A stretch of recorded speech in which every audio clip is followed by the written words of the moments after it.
ఒక పేదవాళ్ళు, మధ్యతరగతి వాళ్ళు, తర్వాత మనకి డబ్బున్న సంపన్నులు వాళ్ళు. సంపన్నులు. ఎస్. సో, ఈ పేదవాళ్ళకి ఒక 50,000 ఇచ్చామనుకోండి. వాళ్ళు ఏం చేస్తారంటే, వాళ్ళ ఖర్చులకే సరిపోతది. వాళ్ళ అవును. కష్టాలకే సరిపోతది. అవును. ఏదో ఒక కష్టాలకే సరిపోతది. అదే 50,000 ఒక మధ్య తరగతికి ఇచ్చామనుకోండి, వాళ్ళు 30,000 వాళ్ళ నీడ్స్‌కి వాడుకొని, ఇంకొక 20,000 ఎంజాయ్ చేయడానికి ఖర్చు పెడతారు. ఓకే. రైట్. మధ్య తరగతి వాళ్ళు. అవును. ఒక ఫోన్ కరెక్ట్. కొనుక్కుందాము, ఓ షాపింగ్‌కెళ్దాము, ఒక రెస్టారెంట్‌కెళ్దాము.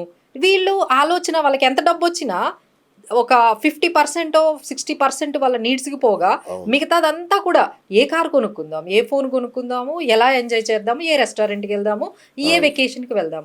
అదే 50,000 100% కరెక్ట్ అండి. అదే 50,000 మీరొక సంపన్నులకిచ్చి చూడండి. వాళ్ళెలా ఖర్చు పెడతారు తెలుసా? 50% ఇన్వెస్ట్‌మెంటే పెట్టేస్తారు.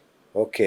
25,000, 30,000 వాళ్ళకి పక్కకు పెట్టుకొని వాళ్ళ నీడ్స్‌కి మిగతా ఏదైతే 30,000 ఖర్చు పెట్టుకొని మిగతా 20,000 ఉందో ఆ 20,000 తీసుకొనెళ్ళి వాళ్ళు ఇన్వెస్ట్‌మెంట్ చేస్తారు. ఇప్పుడు మీకు వావ్! సీక్రెట్ అర్థమైంది. అర్థమైపోయిందా? బాబా! ఇంత సింపుల్ సీక్రెట్. చాలా సింపుల్ అండి. ఓకే. ఇప్పుడు మన మధ్య తరగతి వాళ్ళకి, వీళ్ళకి చూసారా ఎక్కడ డిఫరెన్స్ వచ్చింది? అవునవును. వీళ్ళకి ఒక 20,000 మిగిలితే ఏం చేశారండి? అర్జెంట్‌గా రెస్టారెంట్‌లకెళ్లారు. రెస్టారెంట్‌లు, సినిమాలు, సినిమాలు, షికార్లు. వెకేషన్‌లు, అవును. ఫోన్‌లు, కార్లు. వీళ్ళు 10 సంవత్సరాలైన అదే కారు. నార్మల్‌గుంటారు.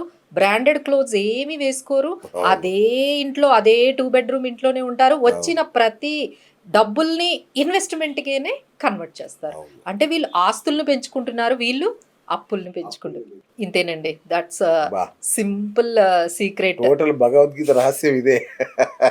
కరెక్ట్. సో, ఇప్పుడు వావ్! మీకు తప్పెక్కడ జరుగుతుందో ఈ పాటికే అర్థమైపోతుంది. సో, వీళ్ళెలా రిచ్ అయిపోతున్నారు, వీళ్ళిలా డబ్బులెలా సంపాదిచ్చేస్తున్నారు, సంపాదిచ్చేస్తున్నారు అంటే, వీళ్ళ సీక్రెట్ అదేనండి. హ్మ్. 30,000 మాత్రమే వాళ్ళు ఖర్చులకు పెట్టుకొని, ఆ 20,000 ఏదైతే ఉందో అంటే 20, 30% అండి.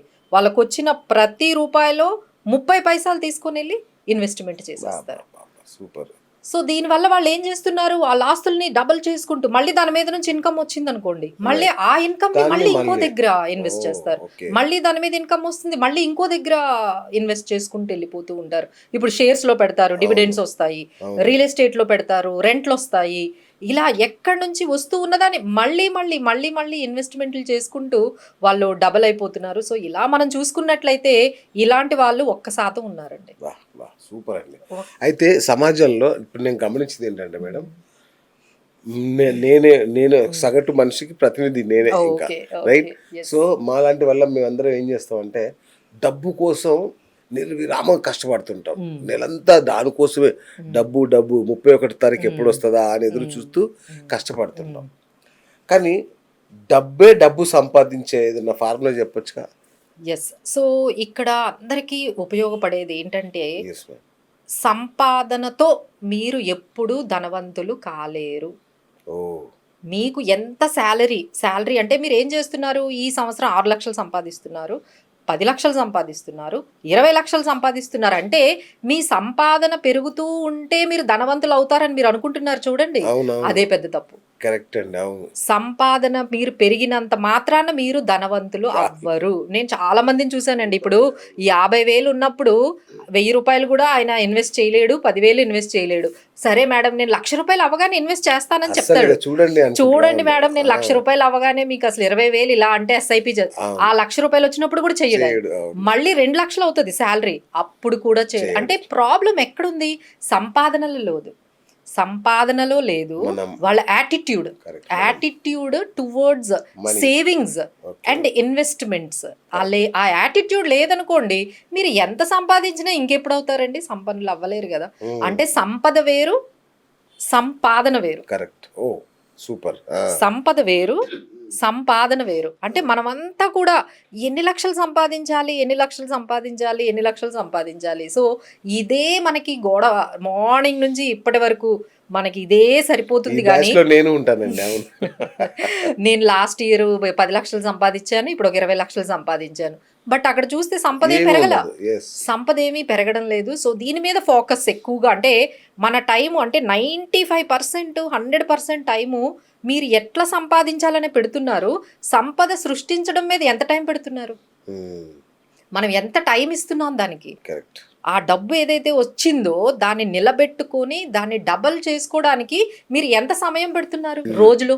రోజుకి కానీ, మంత్ కానీ, ఇయర్కి కానీ ఒకసారైనా కూర్చుంటున్నారా? కూర్చొని దాని గురించి ఆలోచిస్తున్నారా? మనం ఏం చేస్తున్నాం అనేది ఏదో అంటారు చూడ రేస్.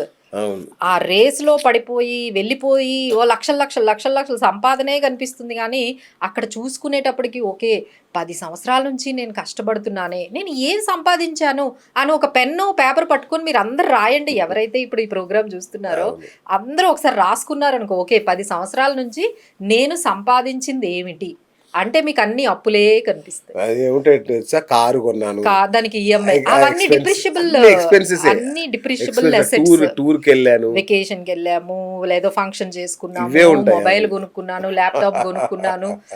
సో ఇదే మనకి సరిపోతుందండి. బట్ ఇవన్నీ కూడా సంపాదన కాదు కదా. సో దీని మీద మనం కొంచెం ఒక టైం అనేది స్పెండ్ చేసుకొని మనం ఎక్కడ మిస్టేక్ చేస్తున్నామో అని తెలియాలి అంటే మీరు అసలు ముందు ఆగాలి. కరెక్ట్. ఒక దగ్గర ఆగి మనం ఒక స్ట్రాటజీ వేసుకొని అసలు మన ఇంట్లో ఏం జరుగుతుంది, అసలు ఎంతమంది కూర్చొని మనకు వస్తున్న ఇన్కమ్ ఎంత వచ్చింది, మనం ఎంత ఖర్చు పెట్టామో ఆ ఖర్చు అంతా ఒకసారి రాస్తే మనం అసలు డెఫిసిట్లో ఉన్నామా సర్ప్లస్లో ఉన్నామా అనే విషయం మీకు అర్థమవుతుంది. చాలా మంది అసలు డెఫిసిట్లో ఉన్నారో తెలియదు, అసలు సర్ప్లస్లో ఉన్నారో తెలియదు, వస్తే సేవింగ్స్ ఎంత మిగిలాయో వాళ్ళకి తెలియదు. ఒక్కొక్క నెల ఒక్కొక్క రకంగా వాళ్ళు అసలు చేసుకుంటూ వెళ్ళిపోతున్నారండి. సో దీనికి ఒక్కటే మార్గం ఏంటంటే టైం. మీరు ఈ సంపాదించిన దాన్ని టైం పక్కన పెట్టి మనం ఎలా సంపదను సృష్టించాలి అనే దాని గురించి ఒకసారి ఆలోచన అంటూ మీకు ఈ ప్రోగ్రాం ద్వారా అయినా వస్తే ఒక్కసారి కూర్చొని ఆలోచించండి. మనం ఎక్కడ తప్పులు జరుగుతున్నాయి, ఎక్కడ మనము మనం అంటే దెర్ ఈజ్ ఓన్లీ 2 ways అండి. బడ్జెట్. నాకు అర్థమైంది ఏంటంటే మేడం, మాకు సేవింగ్స్ కి ఇన్వెస్ట్మెంట్ కి తేడా తెలియదు.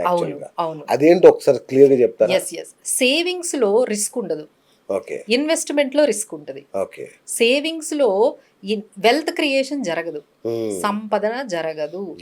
ఎందుకు అంటే అది ఇన్ఫ్లేషన్ ని బీట్ చేయలేదు. ఇప్పుడు సేవింగ్స్ అంటే ఏంటి? రిస్క్ లేనివి. అంటే మీరు బ్యాంకుల్లో పెట్టింది, లేకపోతే గోల్డ్ కొనుక్కున్నది, అవన్నీ ఏంటంటే మీకు 8%, 7%, 6% వచ్చేవి. అంటే పిఎఫ్లో పెట్టుకునేవి, ఎన్పిఎస్లో పెట్టుకునేవి. ఇప్పుడు అందరూ కూడా ఈ ఇన్వెస్ట్మెంట్స్ అంటే వాళ్ళు ఇన్వెస్ట్మెంట్ అంటారండి, నిజంగా దాన్ని ఇన్వెస్ట్మెంట్ అనే వర్డ్ వాడకూడదు. వాటికి అంటే ఇన్సూరెన్స్ ప్లాన్ తీసుకొని నేను ఇన్వెస్ట్మెంట్ పెట్టాను అనుకుంటారు. అవును. ఇన్సూరెన్స్లు ఇన్వెస్ట్మెంట్ కాదు. మీరు వేసే చిట్టీలు, ఎవరో చిట్టీలు వేస్తూ ఉన్నారు చూడండి, అది ఇన్వెస్ట్మెంట్ కాదు. మీరు తీసుకునే చిట్టీలకే వెళ్ళిపోతూ ఉంటాయండి. That is the biggest mistake. అన్నిటికన్నా బిగ్గెస్ట్ మిస్టేక్ మన వాళ్ళు ఇన్వెస్ట్మెంట్ అని అనుకొని చేసినవి ఏంటంటే, ఒకటి గోల్డ్ స్కీములు, ఇంకొకటేమో ఈ ఇన్సూరెన్స్ పాలసీలు డబ్బులు కట్టేసి మన పాప మీద ఒక స్కీమ్ తీసుకున్నాను, మన పాప మీద ఒక ఇన్సూరెన్స్ ప్లాన్ తీసుకున్నాను, ఇక అయిపోయింది మన పాప, అసలు మన లైఫే ఆమెని సెట్ చేసేసాం అన్నంతగా వీళ్ళు ఫీల్ అయిపోతారు.